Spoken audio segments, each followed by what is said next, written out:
All right. Chapter 24. When a man taketh a wife and marrieth her, then it come to pass, if she find no favor in his eyes, because he hath found some unseemly thing in her, that he writeth her a bill of divorcement, and giveth it in her hand, and send her out of his house. And she departs out of his house, and goes and becomes another man's wife, and the latter husband hateth her, and writeth her a bill of divorcement, and giveth it in her hand, and send her out of his house. Or, if the latter husband die, who took her to be his wife, her former husband, who sent her away, may not take her again to be his wife, after that she is defiled. For that is an abomination before the Lord, and ye shall not cause the land to sin, which the Lord your God gives you for an inheritance. When a man taketh a new wife, he shall not go out in the host, neither shall he be charged with any business. He shall be free for his house 1 year, and he shall cheer his wife whom he hath taken. No man shall take the mill or the upper millstone to pledge, for he hath taken a man's life to pledge. If a man be found stealing any of his brethren of the children of Israel, and he deal with him as a slave, and sell him, then that thief shall die. So shall you put away the evil from the midst of you. Take heed in the plague of the leprosy, that you observe diligently, and do according to all the priests the Levites shall teach you, as I commanded them, so shall you observe to do. Remember what the Lord your God did unto Miriam by the way, as you came forth out of Egypt. When you dost lend your neighbor any manner of loan, you shall not go into the house to fetch his pledge. You shall stand outside.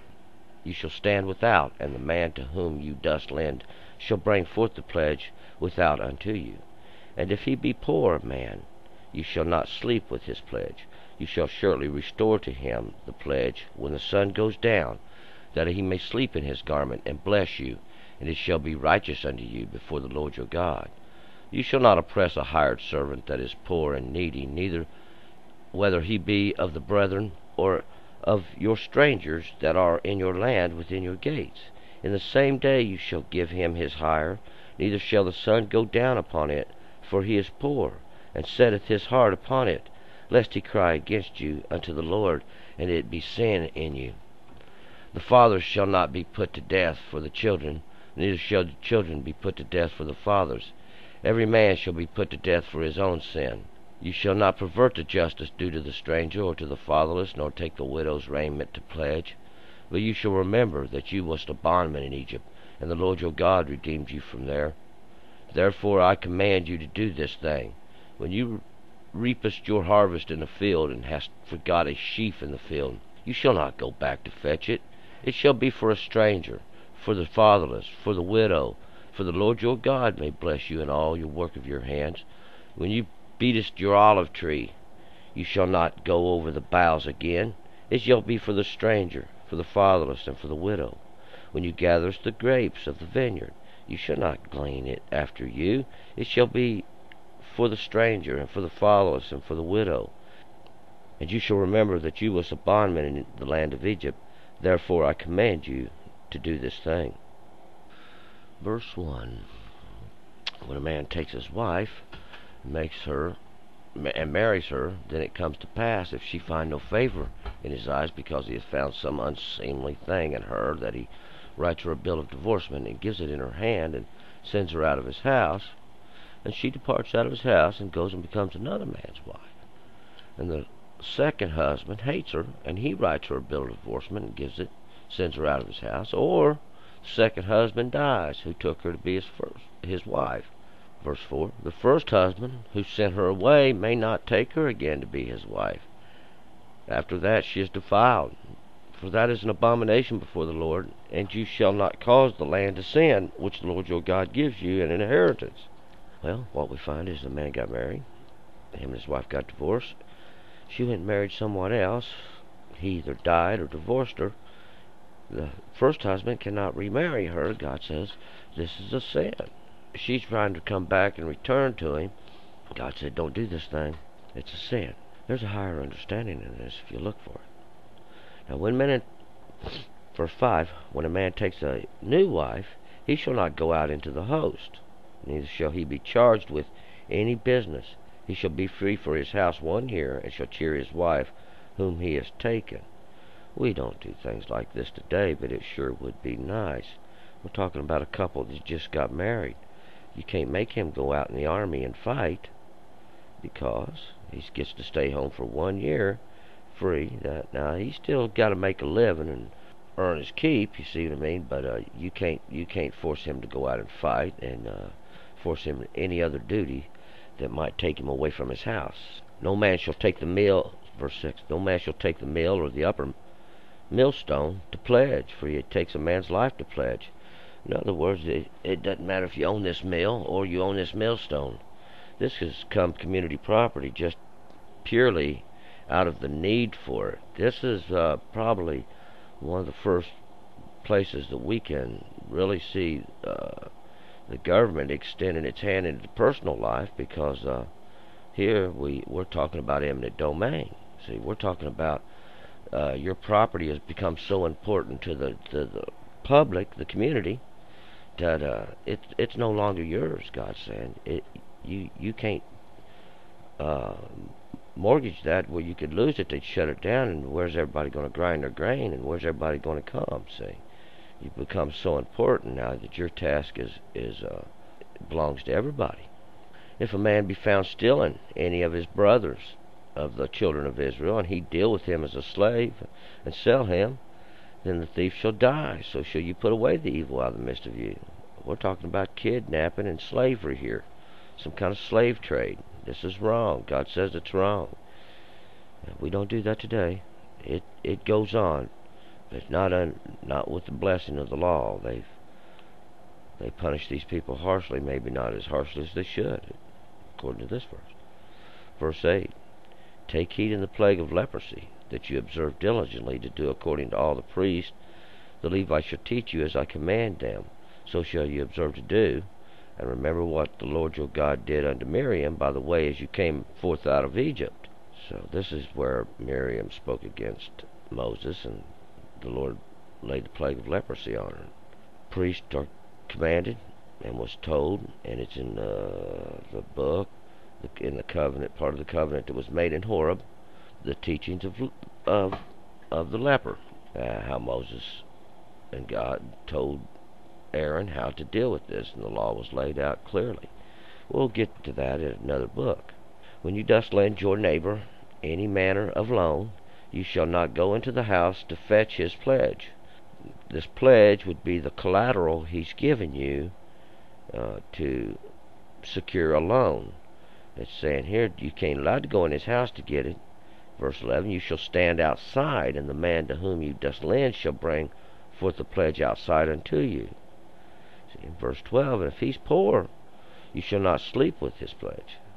In other words, you can't keep his pledge overnight if he's a poor man. Verse 13, you shall surely restore to him the pledge when the sun goes down, that he may sleep in his garment, and bless you, and it shall be righteous unto you before the Lord your God. God says if he's a poor man now, take his pledge back to him. It's probably his garment, according to this verse here, that he can sleep in his garment, and he won't be cold that night and cry out unto God, and it become a sin. We learned this in another chapter. In other words, God's trying to teach you to have a little mercy on people, to show some mercy. As God showed you mercy, so should you be merciful. 14. You shall not oppress a hired servant that is poor and needy, whether he be of your brothers, or of the strangers, or in the land within your gates. So, it doesn't matter where he's at. We don't oppress people. We try to treat workers all the same, treat anybody that works for you the same.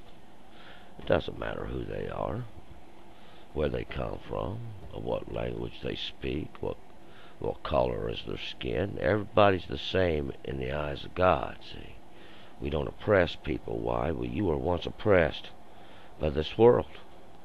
God gave you knowledge and understanding and brought you up out of this, see. You shall not oppress a hired servant. 15. In the same day you shall give him his hire. Neither shall the sun go down upon it, for he is poor, and he sets his heart upon it, lest he cry against you unto the Lord, and it be a sin unto you.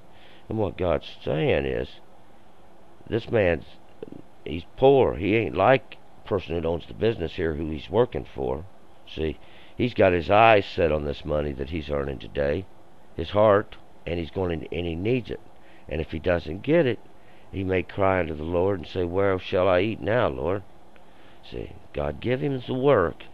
You've been used by God to give this man some work. Now give him his pay. And you know, today this don't go on much. It still does, though. There's many people who get their pay every day after they've worked, or maybe every couple of days they'll get a little money.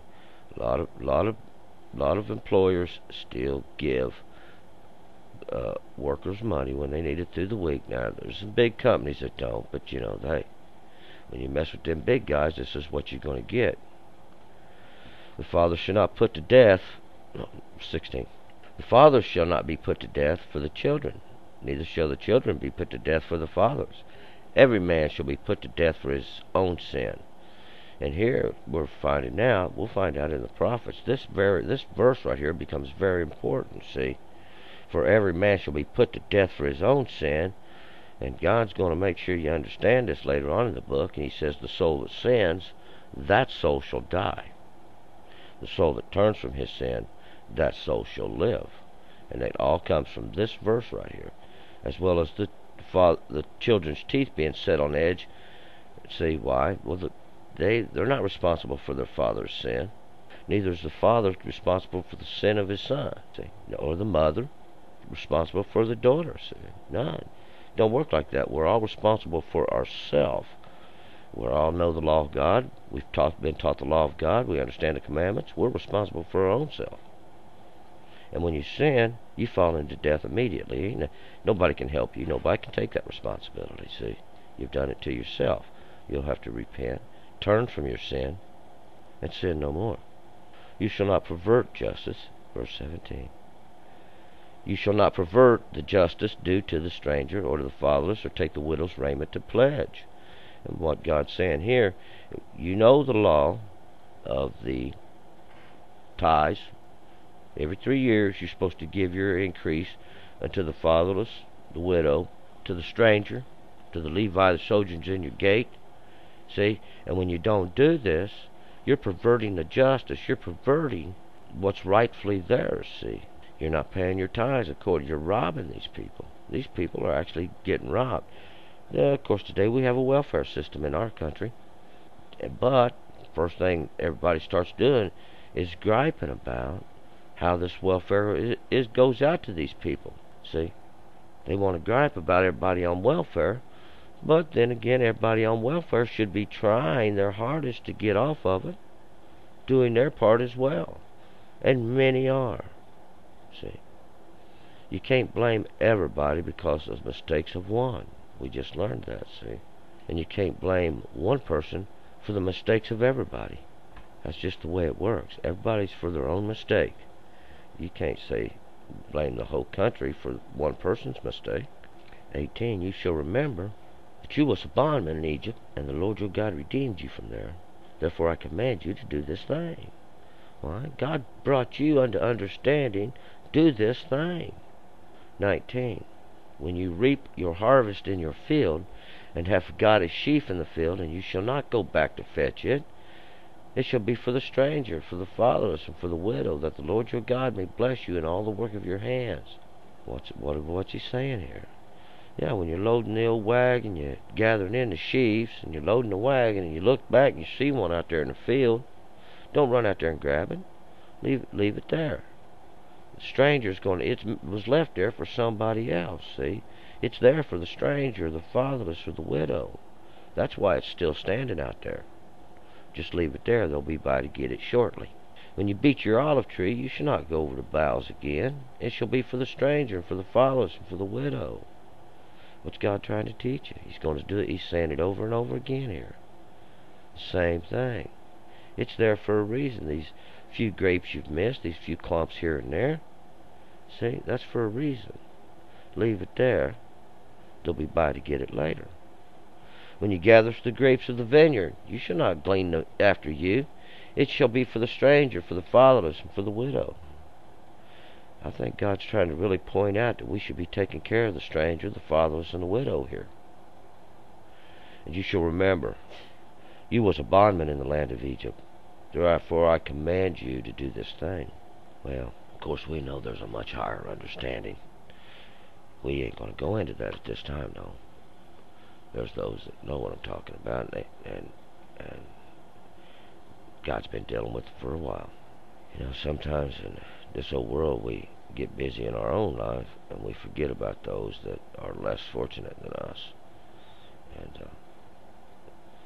God says, remember those, because you once, too, was just like that. And I give you the understanding and the knowledge. See, that's what we should be trying to help the world do, see. We should be trying to share this understanding, this knowledge.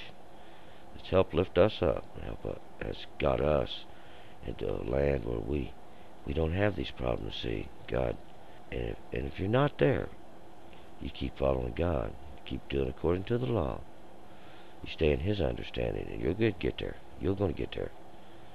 Hey, nobody says you get there overnight. It's several days' journey, but you will get there. God will give you the bread and the water necessary to get there. He'll take care of you along the way. All right, we're going to go to chapter 25.